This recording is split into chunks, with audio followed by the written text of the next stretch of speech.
Hey, what's happening guys, Kris here with another Battlefield 5 gun guide for you today, and in this one we're going to be taking a look at the Japanese Type 11 LMG, another light machine gun for the support class that came along in Chapter 6, Into the Jungle.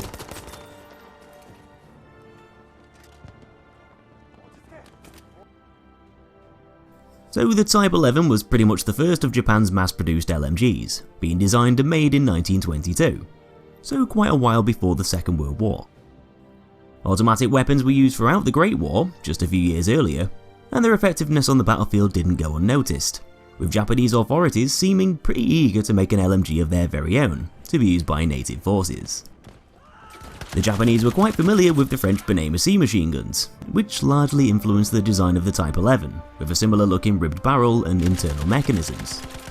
With that said, unlike the BF5, it didn't use ammo strips, and instead was fitted with a hopper magazine system, which was filled up using 5-round Arasaka clips. It made sense for the gun to use this ammo, with it being widely available, and used by quite a lot of other Japanese weapons at the time.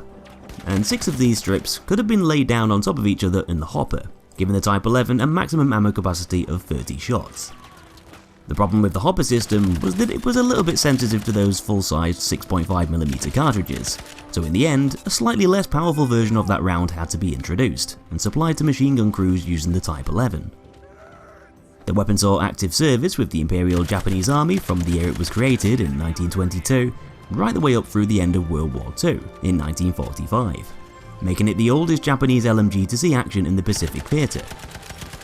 The Type 11 was portable, relatively accurate, and generally did the job fine enough if it was looked after and maintained, which is why it was never phased out by newer LMG models during the war, and instead was issued and used alongside them. It definitely wasn't a perfect weapon, with its hopper system being prone to getting dirt and debris lodged within it, but the Type 11 still helped to provide supportive fire when needed, with about 29,000 units being produced overall.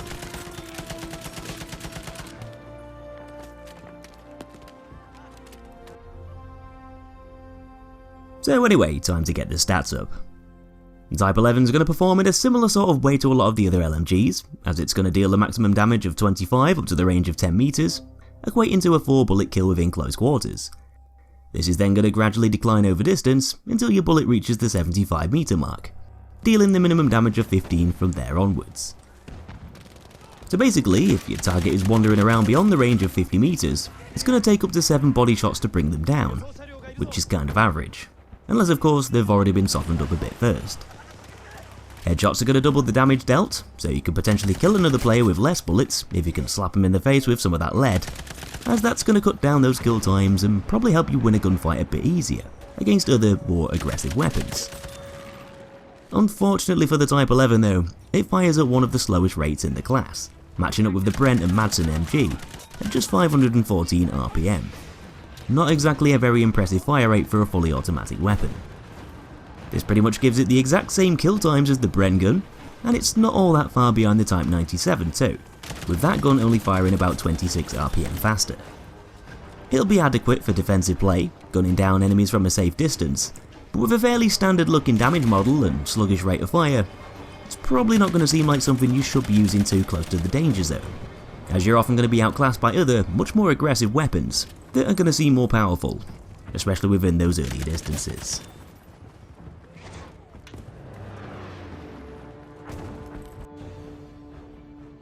Anyway, moving over to the recoil stats next.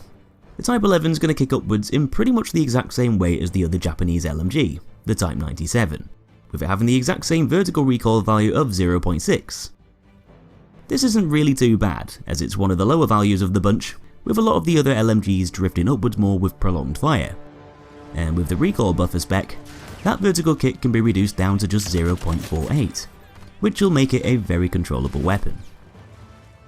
Horizontal recoil on the other hand isn't the lowest, but at the same time it shouldn't really cause you too many problems, with a leftwards value of 0.15 and a rightwards value of 0.18. This is a little bit like the Madsen's horizontal recoil pattern, though the Type 11's got a slightly higher rightwards value, which is likely to offset your line of fire and cause it to stray a little bit more to the right than normal. This of course can be lowered with the ported barrel spec, making the gun more precise, which will probably help you out over further distances when you're keeping that trigger pulled. Something else that's going to help you take on players far away is the fact that the Type 11's got a really respectable muzzle velocity of 820 meters per second, one of the quickest bullet speeds in the class. And once again, this is yet another thing that can be altered through specializations, as the high velocity bullet spec's going to ramp this up to a really impressive speed of 920 meters per second, one of the highest velocities in the game, even faster than the likes of the Kar 98K. You'll barely need to lead your target's movements because of these high values, and so this can make it an ideal weapon to use for taking on players far away in the distance. The fact that the Type 11's also got that built-in bipod too will also help to keep it stable when used.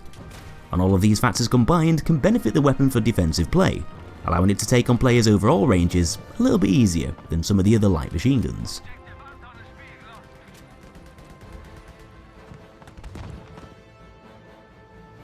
Now, the Type 11's got a few more bullets than average in its hopper, having the maximum capacity of 30 rounds,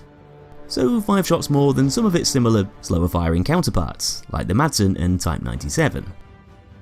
The Lewis gun's still going to be king as far as ammo goes, but the Type 11 should still be able to keep you going a little bit longer than a few of the other LMGs, and with it having that slower than average fire rate, this should make it a bit easier to manage how many bullets you expend. Despite having a somewhat decent ammo capacity, the gun's reliability is stunted by having some pretty rubbish reload speeds, some of the worst in the class. A tactical reload's going to take 4 seconds, which is quite a lot longer than most of the other LMGs, making it even slower than the KE7 and the Lewis gun. And its empty reload's going to take even more time still, at 4.8 seconds, which is more similar to the MMG's reload times, so definitely not very good. But the Type 11's got a little trick up its sleeve, having access to a unique specialization that allows you to cut these reload times down significantly, by filling its hopper back up with clips rather than completely replacing it, taking far less time to do. The top-up spec allows for quicker reloads if you do so at a multiple of 5. So for instance, if you reload with 5, 10, 15, 20 or 25 rounds left over, you'll be able to top the hopper back up with clips. It'll only take 2.5 seconds to top up one individual clip, so if you reload with 25 rounds left over. Otherwise, it'll take 3.4 seconds if you reload at another multiple of 5, as you'll just top the hopper back up with a stack of clips, all taking the same time to do.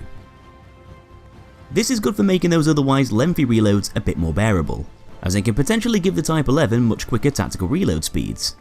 The problem is, having to reload at a multiple of 5 to achieve these faster reloads can be a bit awkward and inconsistent, especially if you're in the thick of the action. Sometimes giving you an advantage if you time it right, but otherwise being a little bit tricky to rely on in situations where you might happen to depend on it.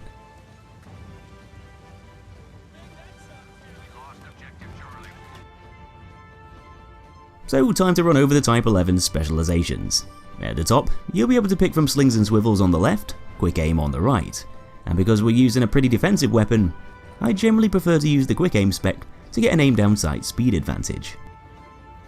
You'll be aiming down sights most of the time rather than rely on hipfire, making quick aim more useful. Plus, because the Type 11's not a very aggressive gun, you probably won't be running around in close quarters very much, meaning that quicker deploy time advantage gained by the slings and swivels spec might not be as beneficial as it would be with other, more aggressive LMGs. Further down the spec tree, on the left side, you'll be able to find the recoil buffer along with that new top-up specialization, and on the right side, the barrel bedding and custom stock specs, reducing some of the gun's spread. I'd opt to go down the left side, as although the top-up spec can often seem a bit inconsistent in the middle of a gunfight, the Type 11's reloads are easily one of its worst aspects,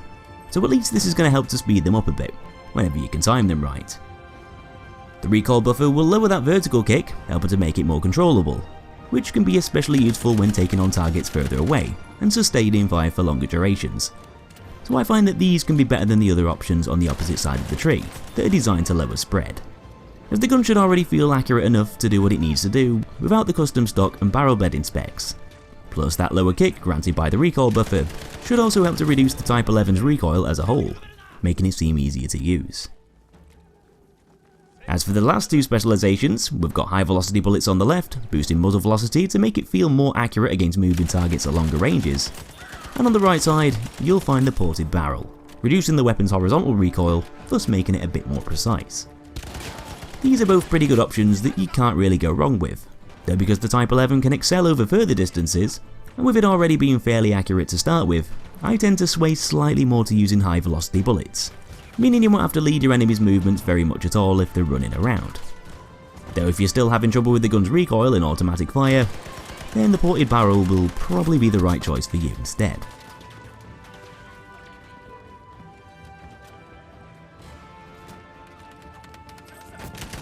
So, in conclusion, the Type 11 LMG is another defensive weapon for the support class that's got quite a bit in common with its younger cousin, the Type 97.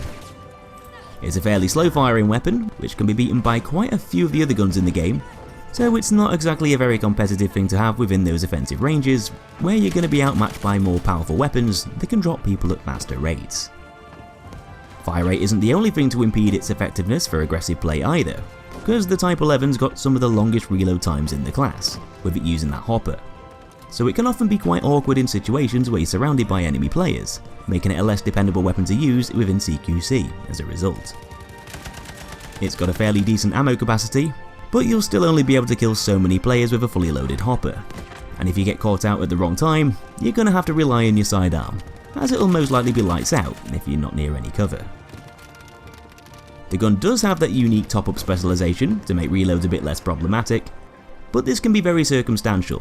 only being useful if you can time it right, or if you just so happen to stop firing on a multiple of 5, adding a bit of chance to the equation if you're in the middle of a hectic situation.